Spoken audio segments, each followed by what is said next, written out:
Podcasting from Woodstock, Georgia, welcome to Soul Solutions, a show where we overcome our fears and our limiting beliefs. I'm your host, author, and certified life coach, Terry Kozlowski. Episode 25, How to Assess Our Habits for Growth. Habits are the way we consciously go about our day. Some behaviors are good for us, and some aren't. But do we evaluate them periodically to see if we should alter the behaviors for our personal growth? Many times we look at them only if there is a health concern. But we should all take stock as to whether our habits are serving us or are they keeping us from growing and expanding our souls. Our habits have tremendous power in our daily lives, particularly when we stay on autopilot mode. We can know we need to change. We have the right intentions, but picking an alternative path to reach our goal proves more challenging than we thought. Becoming aware of those things we don't realize we do out of routine takes effort on our part. Sometimes it takes another to point out what we're doing may be more harmful than good. We all develop coping mechanisms to deal with things that may have worked at one point in our lives, but today no longer serve us. But with awareness comes the opportunity for change and growth.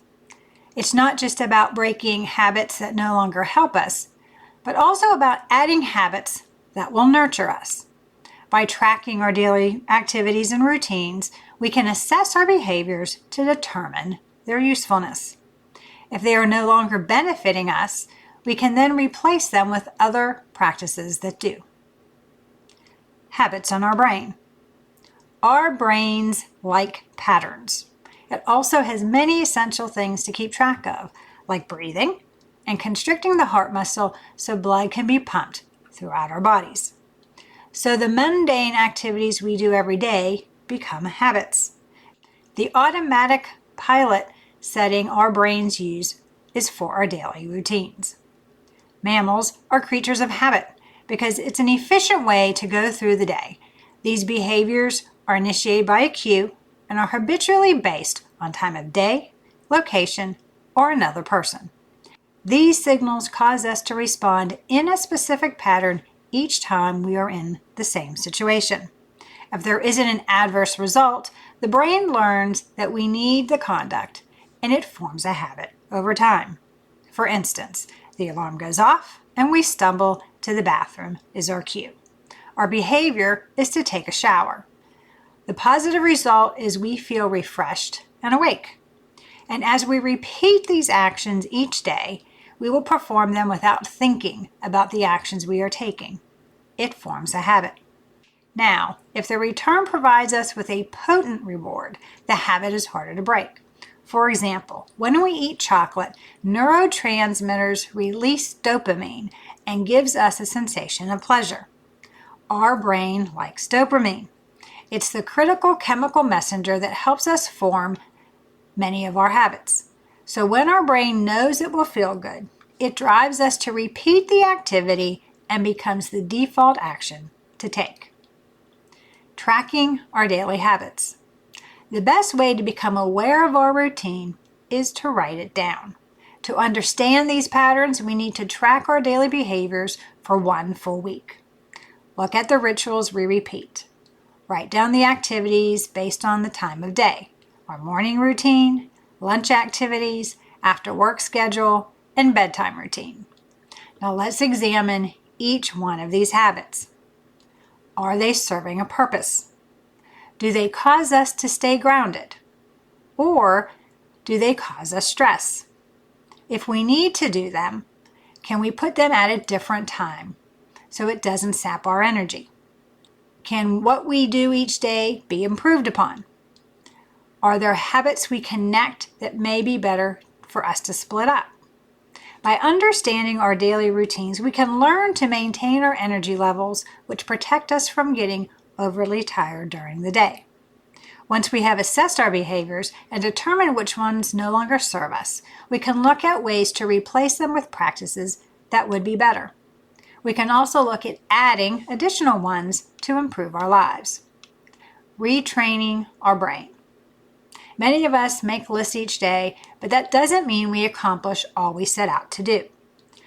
We first need to believe that we can make the changes we desire.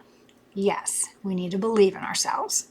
But research has shown that we can rewire our brains through a process known as neuroplasticity. The way we replace a bad behavior with a better one, once we are aware, is to interrupt ourselves and replace the practice with one that is healthier for us. We need to look at the cues that trigger the habit. By identifying them, it will help us understand how to change the pattern of behavior. When we recognize a prompt, we need to disrupt the routine. The best way to break a habit is to replace it with a new conduct. This new practice interferes with the old one and prevents the brain from staying in autopilot mode.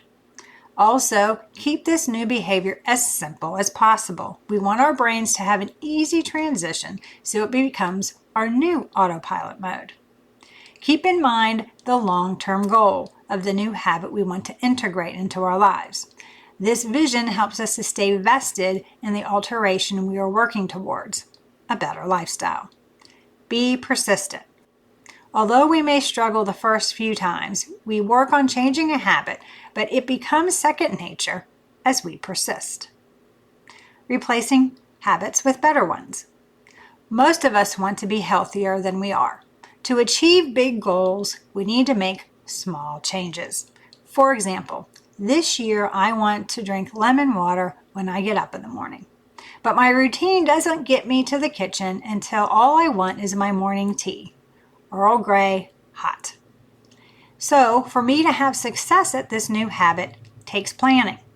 Each evening, I prep the lemon water and place it in the bathroom. When I see it, I do drink it. But if I don't prepare the night before, it doesn't happen at all. With each minor success I have, the easier it becomes to keep the extra practice in place. Another way to increase our success is to write down our plan of action. So in my planner, I have an area to write out new habits I want to integrate into my daily life. I also put sticky notes in places to help remind me of the practices I want to cultivate. With the action plan and the reminders, adding the new behavior will be successful because I am doing all I can to align my routine with my goals. Choosing new habits. When we're thinking about how we can become a better person, choosing new habits can help us on our journey. Let's look at simple ways we can adapt our behaviors to those that serve us better. To eat healthier comes down to preparation. Several years ago, I took gluten out of my diet because it caused inflammation in my body. So I began looking at labels, and if it had wheat in it, I didn't buy it. I also removed all the other foods already in my kitchen that contained wheat. This elimination meant that there are no temptations in the house that would cause me to eat gluten I was trying to avoid. A little prep time with meal planning, not bringing tempting foods into our homes, and cleaning out our pantries make eating healthier a bit more manageable. Adding movement into our routines is vital for overall health.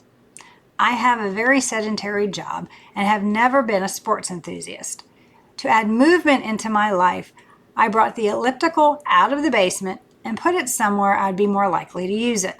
Then I created a playlist to listen to while exercising. I started with 5 minutes a day, then increased it by 5 minutes each week. As long as this activity is fun and elevates our heart rate, it's exercise. So find something you enjoy doing.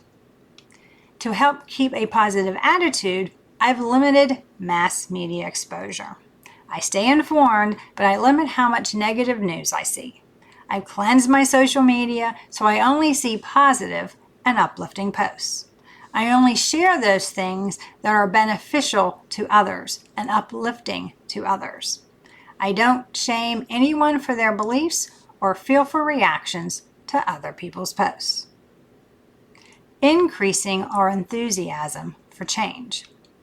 So we have the desire to alter our behavior and form better habits. We've set our intention, we have a plan of action, but we're still struggling with implementing the change we desire. What can we do to help ourselves? Let's tap into our emotions. let's look for inner inspiration to propel us forward towards implementing the new habit. Many times, our emotional responses help us in the learning process. Each time we are successful in our minor change, encourage ourselves through our self-talk, allowing ourselves to pause and feel the happiness we have in doing the behavior we desire. The positive emotion we feel helps us retrain our brain to accept this feeling as the reward for the new habit. Our enthusiasm for the new practice to take hold allows us to overcome any frustrations and struggles we may have through the replacement process. The more we repeat this procedure, the more permanent it becomes. Visualize our success. Talk about it with others. Track our improvement in our journals. Realize that stress may cause a reversion back to an old habit. If it does, don't blame or shame. Take responsibility for what occurred, forgive ourselves, and try to determine what caused the misstep. Then move forward with renewed commitment towards the goal. Reward our success so we stay inspired. A little treat that's in keeping with your overall goals helps us maintain the behavior and rewards the brain for its rewiring accomplishment. Moving forward with better habits. Habits can be helpful or hurtful to our well-being. Research from Duke University cites habits, not conscious thinking, that determines over 40% of our behaviors. So there is an enormous potential for us to alter our lives by eliminating habits that may no longer serve us. So there's no better time than the present to evaluate our current habits. As we determine which ones need to be altered, we can implement a plan of action to succeed. With each small success, we will develop the skills we need to improve all areas of our lives by changing our routines. Good daily habits, those that elevate our mood, energy, and health, put our success on autopilot because the brain wants routine. These good practices have a cumulative effect on our lives as they empower us to control our destiny, our health, and our happiness. Do you need support to help you assess your habits and cultivate better ones? Do you want a strategy to help you overcome the ego's limiting beliefs and live a successful life? If so, please reach out to me at terrykozlowski.com and we can put together an action plan for you to create the life you desire. Thanks for listening to Soul Solutions with Terry Kozlowski. If you'd like the show and want to learn more, check out terrykozlowski.com where you can find the links to everything we talked about in this episode. Please subscribe to the show so you'll never miss an episode as we overcome our fears and our limiting beliefs.